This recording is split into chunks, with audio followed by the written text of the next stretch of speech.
And you can direct it to an individual or whoever you feel like it. I don't have a question. I have a petition. Go ahead. Speak to your petition. Okay. Instead of telling everybody individually, I'll tell everybody all at once that if you're concerned about these issues in the Lincoln City budget, as you know, planning to cut services to the poor, the elderly, and the children, instead of asking us to pay a little bit more in taxes. Many of you I've already talked to about, and you've signed the petition, but I'd like to tell everybody else all at once.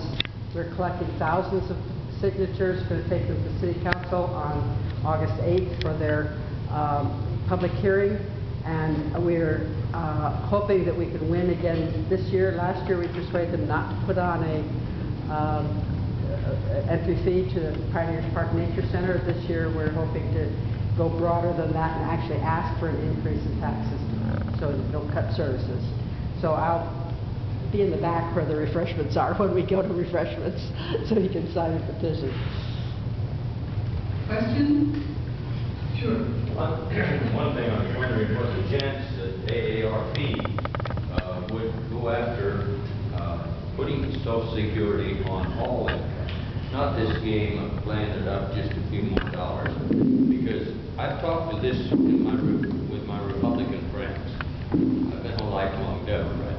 But I find almost every one of them will agree with me, at least maybe not off first, but when you explain it to them, what the wealthiest people in this nation are contributing nothing to taking care of the poor. And it's ridiculous. It was sold as an investment. It's not an investment. It's a tax. And a tax is a tax. You take it compulsory away from people. And if it's put on all income, even some people like me would pay a little more, because my income now is from rentals or rent. And I don't pay anything on that. I've got very insignificant income from it. And this idea that was an investment was probably necessary to sell it to people that a lot of them wouldn't have taken it if they thought it was, you know, a social program. But today I think it's accepted. The Republicans are even talking some up about putting a means test on Social Security, which blows the whole idea of it being an investment and return on it. When you die at 65, and that's the time you might have started on it, you don't get any Social Security. It doesn't leave an estate for your kids. I mean, it's a simple tax, and it's a regressive tax. And there's oodles of money out there. Will Rogers said in the 30s, he said there was, in the 30s, he said there was plenty of money out there. He said it's just in too few hands. And that's there today, right to the teeth. This is exactly the conversation we wanted to be having this summer. Instead of having to deal with a federal budget problem. AARP's position is we think that the limit on income is too low. I think it's about $100,000 right now. What we've seen over the last 20 years is income that's being concentrated. So you are seeing more income above that $100,000 threshold, which means there's less money going into the Social Security Trust Fund. That's a problem. That's contributing to some of the long-term solvency issues in Social Security. The challenge to just eliminating any cap or just removing any cap is that Social Security benefits are based on contributions.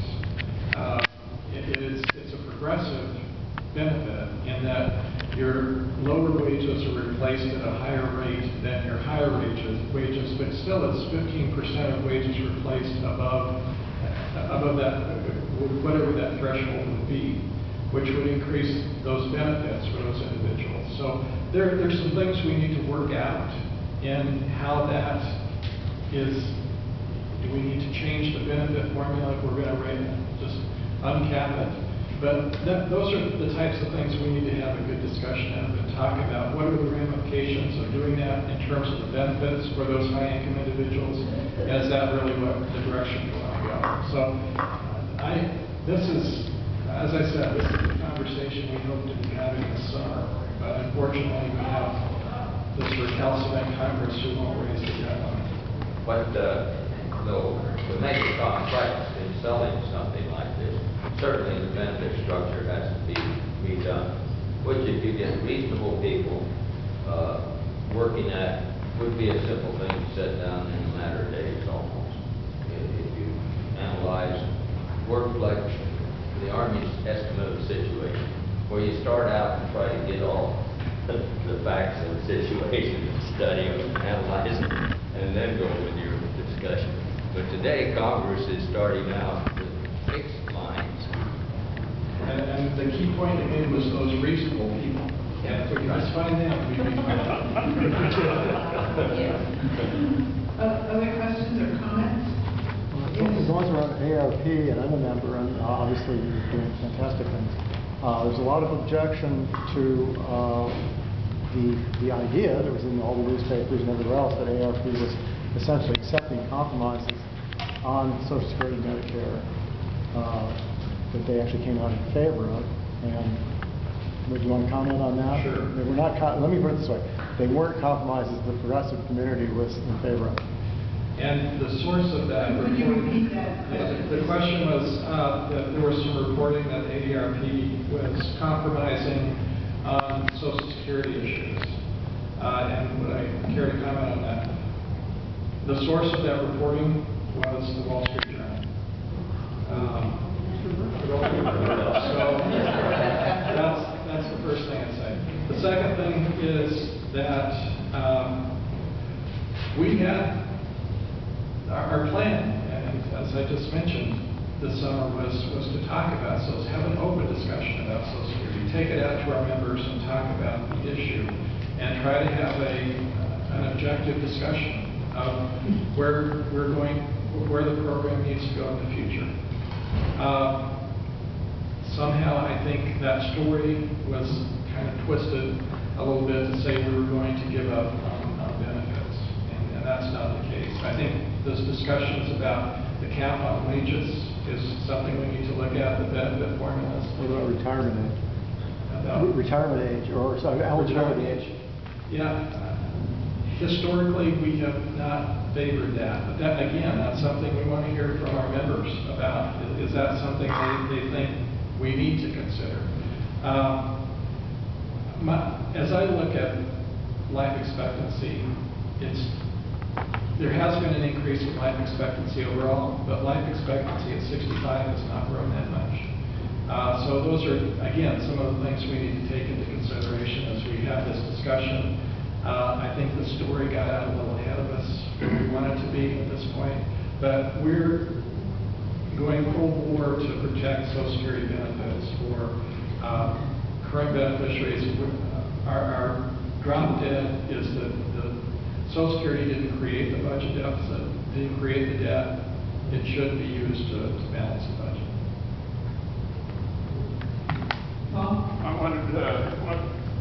I just realized that all 5 Nebraska senators and congressmen signed the Grover Norquist pledge not to raise any taxes, not to eliminate any loopholes, not to create any new revenues. What do you think of that? And what do you think we ought to do about it? Anyway. Well, I was thinking during Dean's presentation, Grover Norquist and Jacob Javits of the 21st century. I think what we need to do, I'm at a loss how to deal with the irrational. We need to be very vocal as to what we want and what we expect as Nebraskans for our society. And I took the press release from Senator Inouye directly to Nelson's office, because Nelson sits on the Appropriations Committee. said, here's your cover. And we need to give them graceful ways out and find, in the Philippines, saving face was the best way you could get anything done. If you wanted something accomplished, you had to give the person an out so that they could do what they didn't want to do.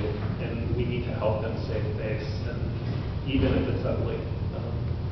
If we're going to come out with anything other than the most recalcitrant Republicans that were elected in the last section, determining for the rest of the country